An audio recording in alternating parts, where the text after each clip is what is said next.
पहलगाम की कायराना हरकत के बाद भारत ने पाकिस्तान को चौतरफा घेर लिया। पाकिस्तान का पानी से लेकर उसका वीजा सब कुछ बंद कर दिया और अब पाकिस्तान ऐसा लग रहा है कि घुटनों पर आ गया है।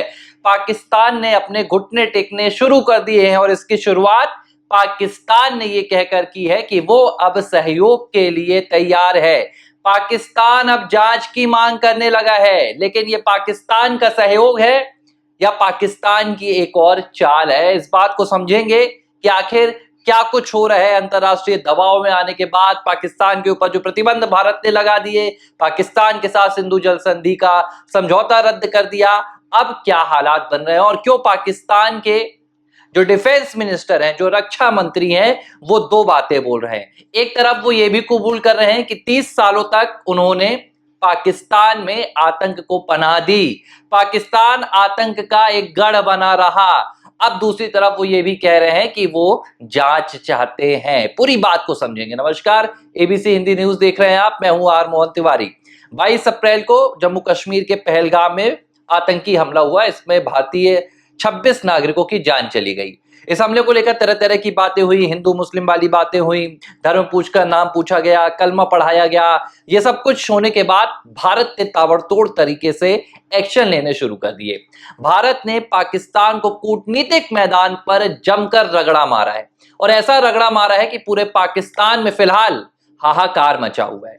पूरा पाकिस्तान चीख रहा है। वहां की जनता वहां की सरकार से, वहां के आला कमान से, वहां के लोग जो नेता हैं उनसे सवाल पूछ रहे कि भाई आखिर हमारा क्या कसूर। पाकिस्तान अभी भी अपने कसूर को कबूल करने में पीछे है, लेकिन जिस लिहाज से भारत ने कूटनीतिक लड़ाई में पाकिस्तान को पहले ही हरा दिया है, जंग शुरू हुई नहीं है लेकिन पहले ही पाकिस्तान एक कूटनीतिक जंग में हार चुका है।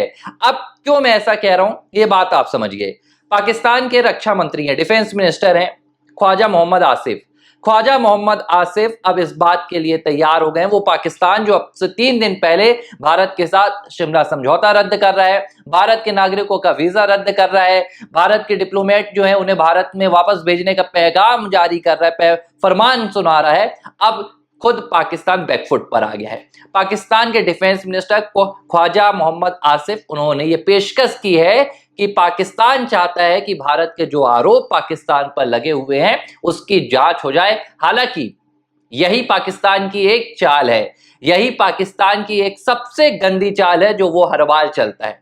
उन्होंने कहा है कि वो चाहते हैं कि एक इंटरनेशनल जांच हो और न्यूट्रल हो, यानी कि जो जांच है वो भारत ना करे, वो जांच कोई दूसरा देश करे, यानी कि थर्ड पार्टी इन्वॉल्व हो, और यही भारत कभी नहीं चाहता है। और पाकिस्तान बार बार थर्ड पार्टी की मदद लेकर कहीं ना कहीं बचने की कोशिश करता रहता है। देखिए हो क्या रहा है, जिस लिहाज से पहलगाम की घटना सामने आई, इस पहलगाम की घटना के बाद पाकिस्तान को शायद इस बात का कहीं से अंदाजा नहीं था कि भारत उस पर ऐसा प्रहार करेगा कि पाकिस्तान की पूरी जनता कराने लगेगी। शायद पाकिस्तान को लगा होगा कि सरहद पर कोई हलचल होगी, सरहद पर कोई गोलियां चलेंगी, कोई एक और स्ट्राइक होगी, इससे ज्यादा क्या होगा। लेकिन भारत ने एक ऐसी चाल चल दी जिससे पाकिस्तान घुटनों पर आ गए हैं।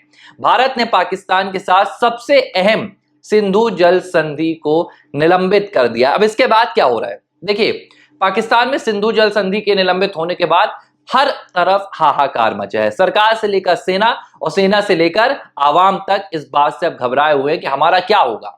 देखिए एक तरफ होता है कि जब आप जंग लड़ते हैं तो जंग में रहता है कि यार जनता भी जंग में उत्साहित रहती है कि हमारा मुल्क लड़ रहा है, हम फतेह करेंगे, हम हराएंगे, सेना भी आगे रहती है। लेकिन जब जंग कूटनीतिक हो जाती है और आप जो आपका दुश्मन है उसे इसलिए मजबूर कर देते हैं कि ना तो वो हथियार डाल सकता है ना हथियार चला सकता है। यही इस वक्त आलम है पाकिस्तान का। ना तो वो ये घूंट जो भारत ने उसे पिला दिया है, ना तो वो निगल पा रहा है, ना वो उगल पा रहा है। पाकिस्तान के लिए जो इंडस ट्रीटी है, जो सिंधु जल संधि है, ये इस वक्त सबसे बड़ा खतरा हो चुकी है, क्योंकि इसी पर पाकिस्तान की पूरी अर्थव्यवस्था टिकी हुई है, इसी पर पूरी कृषि व्यवस्था टिकी हुई है। वहां की आवाम की, जनता की जो गले की प्यास है वो इसी संधि से बुझती थी। लेकिन फिलहाल भारत ने इस पर जो प्रतिबंध लगाया है, पाकिस्तान खींच पे आ गया है। अब दो बातें निकलकर सामने आई है। एक तरफ पाकिस्तान के देखिए डिफेंस मिनिस्टर हैं ख्वाजा मोहम्मद आसिफ, उन्होंने बीते दिनों एक इंटरव्यू में कहा था कि ये बात सच है कि पाकिस्तान पिछले 30 सालों से ये गंदा खेल कर रहा था। गंदा खेल उन्होंने खुलकर नहीं कहा, लेकिन उन्होंने इशारा किया कि ये जो आतंक का गंदा खेल है ये पाकिस्तान कर रहा था। उन्होंने इसके लिए पश्चिमी देशों को मोहरा बनाने की भी कोशिश की। उन्होंने कहा कि अमेरिका, ब्रिटेन और पश्चिमी देशों के इशारों पर पाकिस्तान ये काम कर रहा था। लेकिन जो 9/11 हुआ था, जो वर्ल्ड ट्रेड सेंटर पर हमला हुआ था अमेरिका में, उसके बाद पाकिस्तान ने सहयोग देना बंद कर दिया। तो एक तरफ कबूलनामा भी आ गया है, दबी जुबान, कि पाकिस्तान क्या करता था। दुनिया के सामने खुद पाकिस्तान एक्सपोज हो रहा है। यही भारत का कदम था कि पाकिस्तान को इतनी पीड़ा दे दो, पाकिस्तान को इतना मानसिक तौर पर पूरी तरह से यहां पर परास्त कर दो कि पाकिस्तान दुनिया के सामने जाकर कहे कि हां, गलती हो गई, अब हमें बचा लो। और आप देखिए कि वो दिन आ भी जाएगा कि पाकिस्तान आने वाले दिनों में दुनिया के सामने कबूल कर लेगा कि वो ऐसी गलती करता था, अब उसे बख्श दो। अब इसकी पहली यहां पर बानगी आप देखिए कि एक तरफ डिफेंस मिनिस्टर हैं ख्वाजा मोहम्मद आसिफ, जो इस बात को कबूल कर रहे हैं कि पाकिस्तान 30 साल से ये गंदा खेल करता था। दूसरी तरफ न्यूयॉर्क टाइम्स को दिए गए एक इंटरव्यू में ख्वाजा मोहम्मद आसिफ ये कहते हैं कि वो भारत को पूरी तरह से सहयोग करने के लिए पहलगाम की घटना पर तैयार हैं। अब ये समझिए कि ये सहयोग की बात क्यों आ रही है। पाकिस्तान को यहां पर सबसे बड़ा डर सता रहा है। डर क्यों सता रहा है? एक तरफ भारत तो पाकिस्तान की कमर तोड़ ही रहा है, पाकिस्तान को घुटनों पर लाकर खड़ा ही कर दिया, उसकी आवाम में त्राही त्राही है। पाकिस्तान की सेना, जो आसिफ मुनीर हैं, उनके परिवार वाले भाई अपना देश छोड़कर भाग रहे हैं, ये हालत आ गई है। एलओसी पर पाकिस्तान ने अपने 45,000 जवानों को खड़ा कर दिया है। पाकिस्तान घबराया हुआ है, अर्थव्यवस्था जा रही है, सैन्य व्यवस्था यहां पर जा रही है, सब कुछ हो रहा है। अब पाकिस्तान को डर सता रहा है कि भारत को जिस लिहाज से अंतरराष्ट्रीय जो समर्थन मिल रहा है, अमेरिका की इंटेलिजेंस चीफ हैं तुलसी गबार्ड, उन्होंने कह दिया है कि आतंक के खिलाफ भारत की इस लड़ाई में हम पूरा उनका साथ देंगे। अब आप देखिए कि पाकिस्तान को लग रहा है कि अगर इस वाकई में भारत को पूरी दुनिया से जो समर्थन मिल रहा है, चाहे वो अमेरिका हो, रूस हो, इजराइल हो, इन तमाम देशों ने मिलकर पाकिस्तान पर अगर प्रतिबंध लगा दिया, तो जो कटोरा पाकिस्तान लेकर दुनिया भर में घूमता है, जो खुद को पाकिस्तान विक्टिम बताता है, शिकार बताता है आतंक का, उसके साथ क्या होगा? सब कुछ बर्बाद हो जाएगा। और यही वजह है कि अब पाकिस्तान चाहता है कि कहीं ना कहीं हम अंतरराष्ट्रीय जांच करवाएं। अब जांच होगी तो क्या होगा? देखिए, जाहिर सी बात है कि कोई छोटा मसला है नहीं कि एक हफ्ते में जांच हो जाएगी। जांच होगी, लंबी चीजें चलेंगी, वक्त गुजर जाएगा। लेकिन भारत कभी भी पाकिस्तान की इस गंदी चाल में नहीं फंसा है। भारत ने हमेशा, भारत का अगर आप इतिहास उठाकर देखेंगे तो भारत ने कभी भी, चाहे वो भारत पाकिस्तान के दरमियान मसले हो या जम्मू कश्मीर को लेकर मसला हो, भारत का स्टैंड हमेशा से एक रहा है, हम थर्ड पार्टी इन्वॉल्वमेंट नहीं चाहते हैं। और आप देखिए कि एक कूटनीतिक जीत भारत की यहां पर कैसे हो रही है। अमेरिकी राष्ट्रपति डोनाल्ड ट्रंप का एक बयान आया है। अगर आप इस बयान को बहुत गंभीरता से समझेंगे तो आपको समझ में आएगा कि डोनाल्ड ट्रंप ने बड़ी ही शातिरता से और चालाकी से इस पूरे मामले में भारत का साथ दे दिया है। डोनाल्ड ट्रंप ने कहा कि भारत और अमेरिका दोनों ही उनके दोस्त हैं और वो जानते हैं कि ये दोनों देश आपस में इस मसले पर बात करेंगे या जो करेंगे आपस में ही सुधार लेंगे। अब यहां पर आप अमेरिका का यह बयान समझिए। डोनाल्ड ट्रंप ने बड़ी चालाकी से कह दिया कि ना तो वो भारत का समर्थन कर रहे हैं, ना तो वो पाकिस्तान का समर्थन कर रहे हैं, और दोनों देशों को छोड़ दे रहे हैं। पाकिस्तान यही नहीं चाहता था। पाकिस्तान अब चाहता है कि दुनिया के जो दूसरे देश हैं, चाहे वो अमेरिका हो, ब्रिटेन हो, अब वो आकर पाकिस्तान के लिए कहीं ना कहीं भारत से बात करें। अब पाकिस्तान ये भीख मांगने लगा है दुनिया भर से कि भारत को रोक लो। अब इसकी बानगी कहां से देखने के लिए मिल रही है? ईरान ने मध्यस्थता की यहां पर पेशकश की है। ईरान ने कहा है कि अगर भारत चाहे, पाकिस्तान चाहे, तो हम दोनों देशों के बीच जो भी मसले हो रहे हैं उसमें मध्यस्थता करवाने के लिए तैयार है। इसी तरह की जो पेशकश है वो सऊदी अरब ने भी दे दी है। सऊदी अरब ने भी कहा है कि हम दोनों देशों के बीच मध्यस्थता करवाने के लिए तैयार है, लेकिन भारत किसी तरह की मध्यस्थता नहीं चाहता है।